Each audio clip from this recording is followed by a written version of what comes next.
Starting off the first day of our Crow and Kootenays road trip, we find ourselves 8 miles west of Cranbrook at station named Swansea on the CP Cranbrook sub. Seen here heading south to the US via Eastport, Idaho, is a loaded feed train with two AC 4400 CWs for power, number 9821 and 8603 on the head end. A little ways down the track, we capture the train again as it rolls past a nice little pond with the early morning sun making for some great lighting conditions.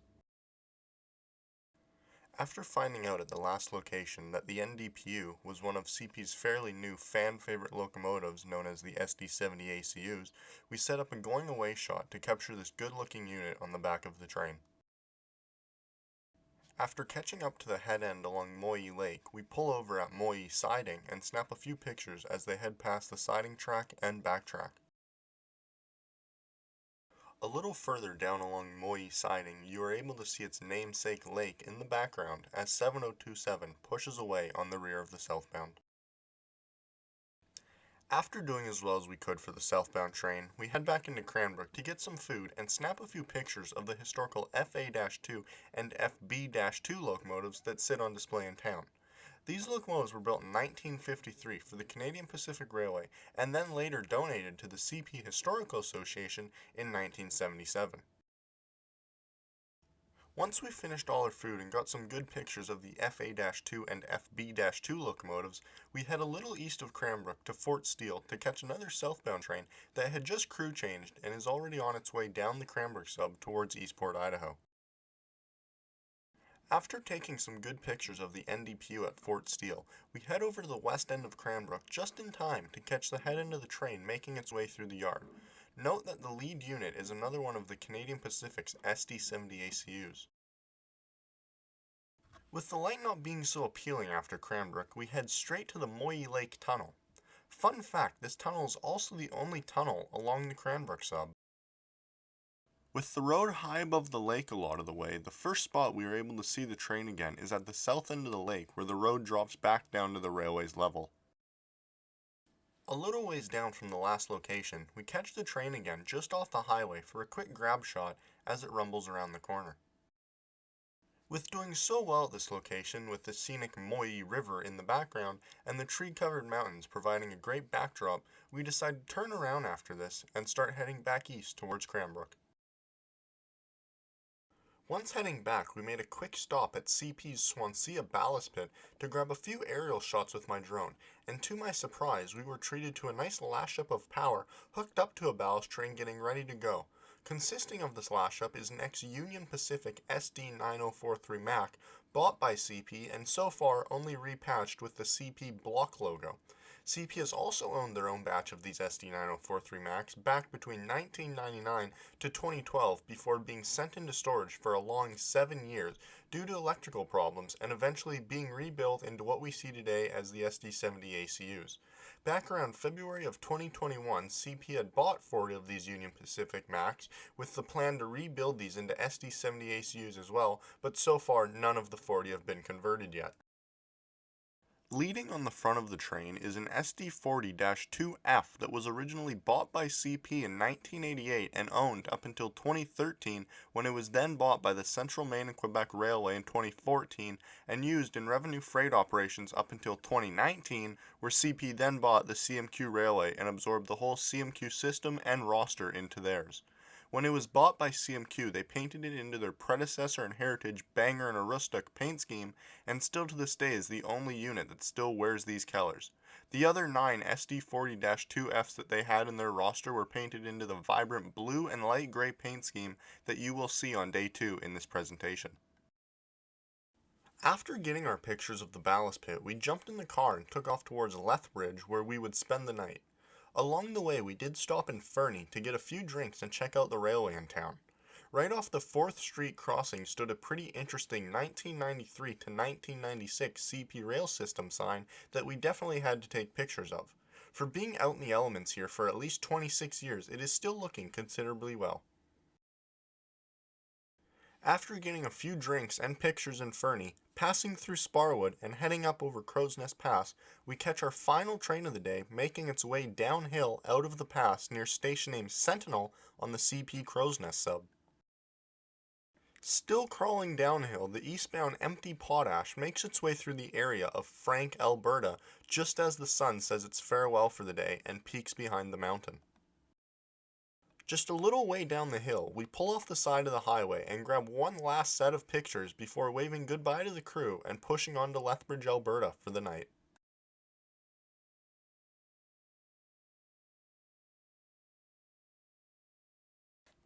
In the early hours of the daylight, just before the sun crests the horizon, CP 5973 and XCMQ 9022, now owned by CP, sit tied up to their rail train that they'll be pulling up the Crowsnest sub later in the day. Also sitting in the yard is CP 3039, which will be added to the head end of the rail train in about an hour or so. Pushing on westward towards the mountains, we pull over to the side of Highway 3 to capture a few pictures of the early morning sun reflecting off the rails of the CP Crowsnest sub. After adding 3039 to the head end, building up their air, and knocking the handbrakes off, CWR-22 is underway at mile 70 on the Crowsnest sub. In tow is a half-loaded continuous welded rail train heading for the Cranbrook sub to drop rail around mile 79 and points east.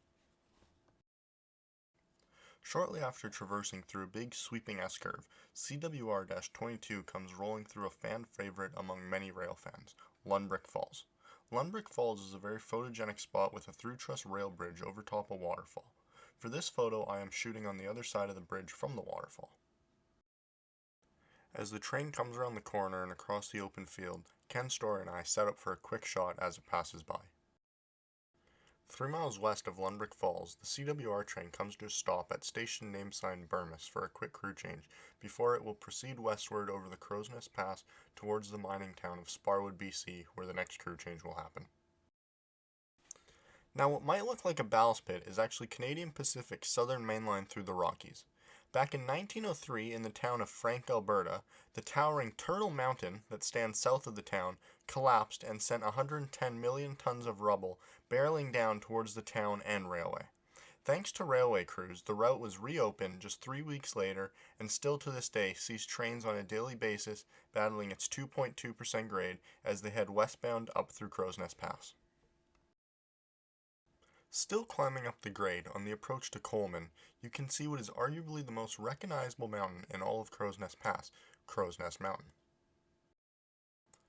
Back near Sentinel again, we snap a few shots of the bendy continuous welded rail train as it bends its way through the curves, still fighting its way uphill. After climbing the main part of the grade, the track flattens out along Crowsnest Lake for 3 miles before climbing up the final grade to the Continental Divide and the border between British Columbia and Alberta. After passing the Crowsnest Lake, the CWR climbs its last little bit of the way up the final grade to the Continental Divide and the border between BC and Alberta. Finally reaching the summit of Crowsnest Pass, the train rumbles its way into BC and down along Summit Lake. The train has a little bit of time to relax here after climbing the long grade into BC before it has to start its downhill journey to Sparwood, BC on an almost similar grade as the previous.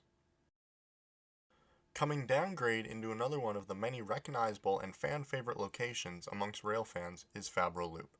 A single track loop, almost like a mini horseshoe curve, sits on the hill in an open location, which gives a good viewing of the train as it heads in a southerly direction down the grade, does a 180-degree turn, and proceeds to the north down the hill. After doing its 180-degree turn, the train is now facing north as it rumbles over the second of 4 bridges that pass over Mitchell Creek on the CP mainline in Fabro Loop. A mile further down the tracks, the CWR crosses over the final bridge in the loop and finishes its descent down from the summit. Only a few more miles to go to the crew change. Traveling over the Cranbrook sub at night, the ballast train from the day before down at Swansea Ballast Pit sits idling away in the Sparwood siding as it waits for the CWR to come into town and clear the line up ahead before they are able to proceed eastward to Lethbridge. With the CWR crew just pulling into Sparwood and ending their shift, the ballast train gets ready to head east on the main line after doing a roll-by for the CWR train as it proceeds westward to Fort Steele for the day. For us, we will be chasing the ballast train back up through Crowsnest Pass and out into the prairies to Lethbridge. After clearing CWR-22 on the roll-by, BAL-22 heads east out of Sparwood and up towards Fabro Loop. This time we went to the third of 4 bridges in the loop for the photo. This bridge is also the only through truss bridge in the loop as well. After getting the shot at the through truss bridge, we race up to the tip of the loop to join the massive rail fans already set up for the shot. Luckily, we were able to get there in time and set up at the right spot for the photo. Successfully climbing the grade up to the Continental Divide, CP 3712 takes the siding track at Summit Lake as it waits for a westbound grain train to pass before they can proceed east again. With the word that CP 3712 was taking the hole at Summit Lake, us and a few other rail fans headed east a few miles to Sentinel to catch the westbound grain battling up the hill to the Continental Divide. I chose a little bit of a different angle from the other guys to be able to get Crowsnest Mountain in the background. A few miles west, we pulled over at Crowsnest Lake to be able to get the scenic shot of them rolling along the lakeside. Finally topping the grade to the Continental Divide, the westbound grain passes 3712 in the hole and rolls down along Summit Lake past our lenses and continues downgrade to Fabro Loop and Sparwood. Once the end of the westbound grain cleared the switch, the ballast train took off from Crowsnest siding and went down alongside Crowsnest Lake. After getting the photos of the ballast train rolling along the lake, we went to the east side of the lake and waited to get the train passing with the towering Mount Tecumseh in the background. 7 miles later, we are once again in Coleman, Alberta, this time getting the eastbound ballast train passing, which makes for an even better picture with Crowsnest Mountain in the background than the previous CWR westbound photo we took earlier. Proceeding eastward after getting the last photo in Coleman, we find ourselves back at Lunbrick Falls. This time I opted for a different kind of angle as I climbed up in a not so stable tree. A little way down the track from Lunbrick Falls, the train is now fully out of the mountains. Crossing over Old Man River Reservoir makes for a cool scene with the train up on the bridge, calm water down below, and vibrant colors all around. The prime time is over and the chase is almost done. As the ballast train comes through the small town of Pincher Station, Alberta, the good light for eastbounds is almost gone and the pictures are not so great anymore either. This will lead us to ending the chase shortly after. With Alberta being so windy sometimes and not too many mountains around to block the wind, windmills are a great way to get natural energy, so it is not out of the normal to see a windmill or two out in a farmer's field, or even 100 of them at times. Due to the failing light, we decided to end the chase here as we captured it one last time going over a vibrant red bridge that definitely added a very cool feature to this picture. After this, we headed back to Lethbridge to get a couple more pictures of another train before calling it a day. Once back in Lethbridge, we went to Kip Yard to get a sneak peek at what tomorrow's work train will look like. In the train is a Canadian Pacific SD60 number 6222 and another one of CP's 40 acquired ex-Union Pacific SD9043 Max number 3747.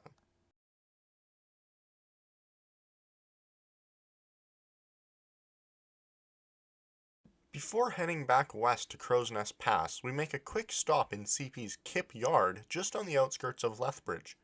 In the yard is an interesting switching duo that I usually do not see where I live. The power on the train is an SD40-3 number 5104 and the second is an SD40-2 number 5790. After getting a few pictures at Kip Yard, we head out on the Crowsnest sub to start our third day of rail fanning. The first moving train of the day we see is a mixed manifest heading westbound. With the sun being completely backlit for this spot, I decided to up the shutter speed quite a bit, which made for this cool silhouette of the westbound crossing over Pincher Creek Trestle. 4 miles down the track, we see the train again coasting through the prairies with a few windmills behind it and some hay bales on the ground, which make for some cool props in this picture. Just a little bit further down from the last spot, we stop at Pincher Station to get the train going by with a grain elevator in the background to add to the photo and a very cool looking prop plane that happened to be flying overhead. The NDPU of the train, CP 8555, rolls away from Pincher Station with an interesting old rundown barn trackside. At mile 64 on the Crowsnest sub, The track drops down a steep grade in the foothills of the Rockies before having to climb back up to elevation at the Continental Divide. Here we see just the back end of the train as 8555 follows it downhill. Back at Lundbrick Falls again, we opt for a different angle than the last two times and stand out in the water to be able to show more of the bridge and the scenery around. Working hard on its climb up the hill, the westbound Manifest is on its knees as it tackles the grueling 2.2% grade going through Frank Slide. Dropping down to 4 miles per hour, the train is almost stalled, but thankfully for this crew, the train was able to come out strong and beat the grade. With the train now at 13 miles per hour, they have successfully beaten the hardest part of the hill and are back underway, getting up to track speed. After leaving the westbound Manifest, we proceed westward to Sparwood, where we would catch up with the 6222 ballast train just shortly after it left the crew change. 8 miles further west, we pull off to the side of Highway 3 to get one more shot before the train gets to Fernie and then stays on the opposite side of the river till Elko with very limited photo spots between the two locations. With 6222 just stopping east of Fernie in the siding, we decide to take this opportunity to go get some food in town. After having the best Subway sandwich I have ever had, made by everyone's favorite local rail fan of Fernie, Mr. Johan Simpson, we were able to get back out trackside in time to get this eastbound empty potash train passing through town with a Union Pacific leader. After having the meet at Fernie with the eastbound empty potash train, the ballast train is back underway and 9 miles west of Fernie we are able to catch them again at Morrissey. When they arrived at Morrissey, they had to pick up a single ballast car that sat on the backtrack. After cutting off their train and leaving it on the main line, the power heads into the Morrissey siding. With them cutting off their train, we were able to get a better angle of the second unit as well. After picking up the car in the backtrack, the power shoves the picked up car back towards their train. Shortly after hooking up and knocking off the handbrakes, 6222 is back on the pole again.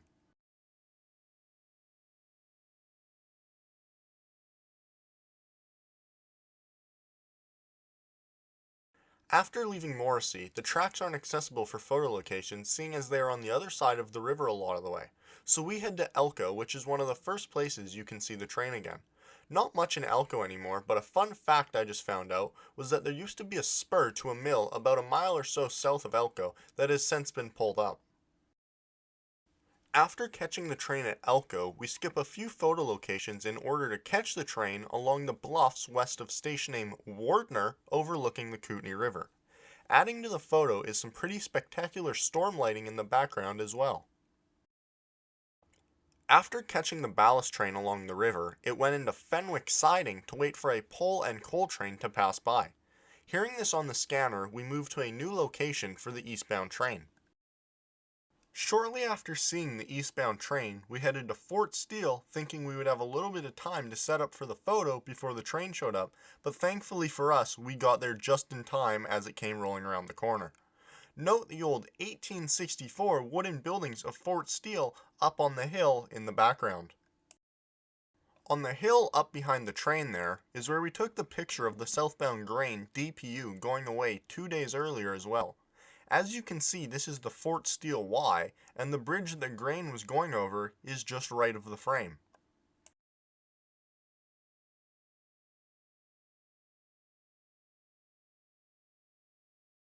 Starting off the fourth and final day of work trains, we kick off the day with a fun little train ride behind a 1923 built 262 steam locomotive in Fort Steele, followed by a short chase of it afterwards and a look around their engine shed.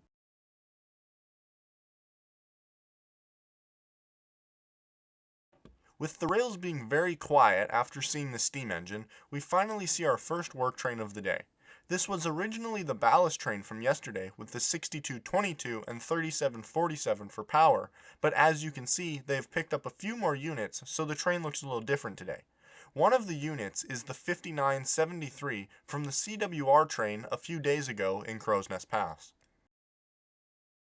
On the ballast train there was the 3747 and the 6222 that was original ballast train power, Two SD40s that we were unaware of where they came from, and the SD40 from the westbound rail train, but we could not locate the CMQ and the Jeep 38 from the rail train until we heard CMQ 9020 pull ahead on the scanner.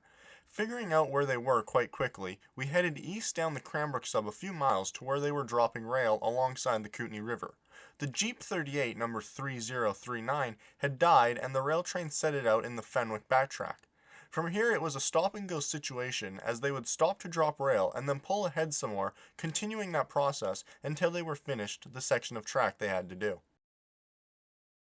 After finishing up the section of track they had to do, the train gets back up to track speed past Wardner as they proceed eastward to tie up in the Coal Valley siding. Note the workers riding on top of the rail cars. I bet they had a fun ride. After saying farewell to the 9020, we head back west to catch the 3747 as it makes its way to the Swansea ballast pit from Fort Steele, which is only 48 miles away. At this location, 3747 climbs its way uphill near North Star into Cranbrook just about 8 miles out of Fort Steele. After tackling the grade up into town, the ballast train makes its way through Cranbrook on the middle track of the yard before coming to a stop at the west end to wait for an eastbound manifest to pass by.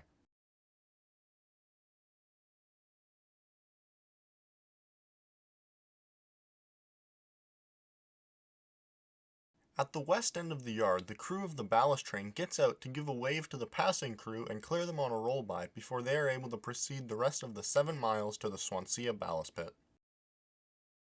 Now only 3 miles out from Swansea, the train rumbles around the corner and we snap our last few pictures of it as we wave farewell to the crew and take in one last memory of the train. As the last car of the train passes by, it definitely gives me a sad feeling knowing that the main part of the trip is already over. I also get an accomplished feeling knowing that I will be able to walk away from this trip with everything I want to do plus more completed and absolutely no regrets or things I wish I would have done differently on the trip. With that, the fourth and final day of work trains in the Crow and Kootenays come to an end and we start heading back west to home on the coast.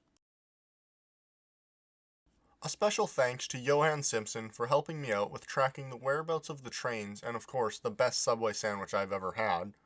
Also a special thanks to Ken Story for driving me to all these locations and sharing his knowledge of the railway with me during the whole trip. Also, thank you everyone for watching and supporting me on both my YouTube and Instagram accounts. If you do not already follow me on Instagram and would like to see my railway pictures from around the West Coast, make sure to give me a follow at rails.bc. Otherwise, stay tuned and I'll see you in the next video.